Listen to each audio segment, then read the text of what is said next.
For example, you've left school or you've left varsity or college or whatever, and you get into your little Uno, you like pack up everything because you're going from Bloemfontein and you're now going to Cape Town. Like nobody ever goes to Bloemfontein, you only go from.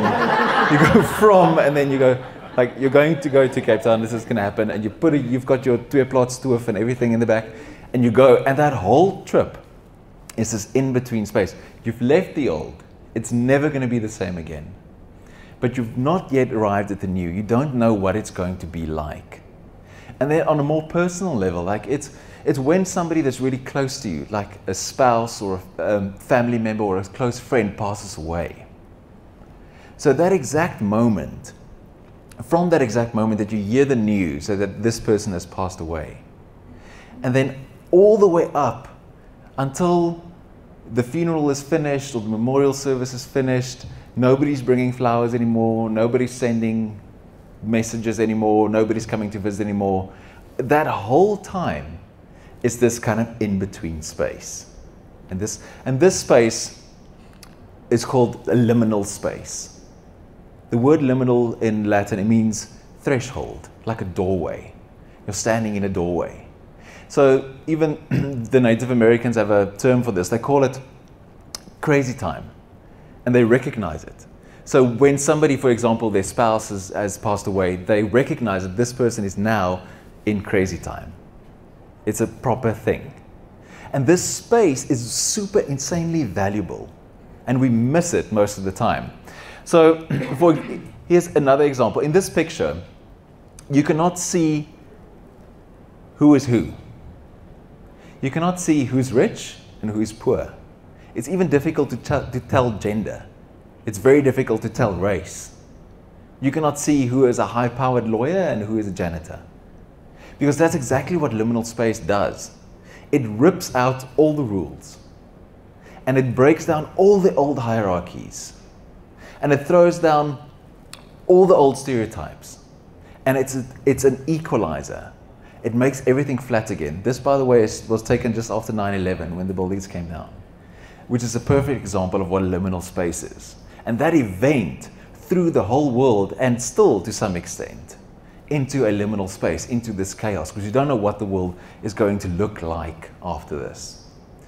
The thing with liminal space is, it is the only time in your life when you have a great, great, great opportunity for positive change. When you can actually make a choice for the better. The only time. In fact, I can almost go as far as to say that it is actually the only time in your life that you will change. The rest of the time, we hate change. It's like we do not want to be there. And we have very kind of limited reactions to change. Because our brains are evolved in this way to keep us safe. So what our brains want is boredom, right? So the safer the plainer, the more predictable everything is, the safer you'll be and the less likely you will be to die. So our brains keep us safe. And whenever change happens, we have one of three reactions normally. We have a fight, right? Avatar, a fight. And instead of acting, we start acting out. So we have a fight, or we have a flee. So we're like, screw this, Australia. That's it. Ma, pakkie waar, ons gaan. Nee, ek gaan nie meer in die Kaap bly nie. Transvaal toe, maar nou is dit net weer anyhow. So we flee. It's like we get the hell out of there without thinking. And the last one, freeze. Right? So if you think, even though these are quite funny, like if you think about yourself, when you are confronted with change, you often react in one of these ways. We often have a preference.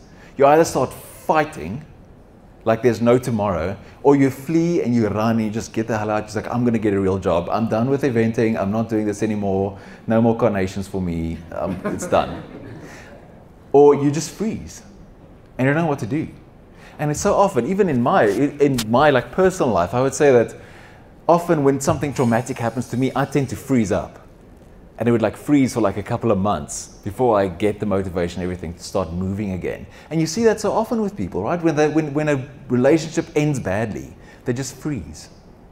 But this happens with companies too. So a company would either fight and become very protective and very aggressive, or they would flee, or they would just freeze and just start doing the same thing over and over and over again, right? So these 3 reactions are not helpful.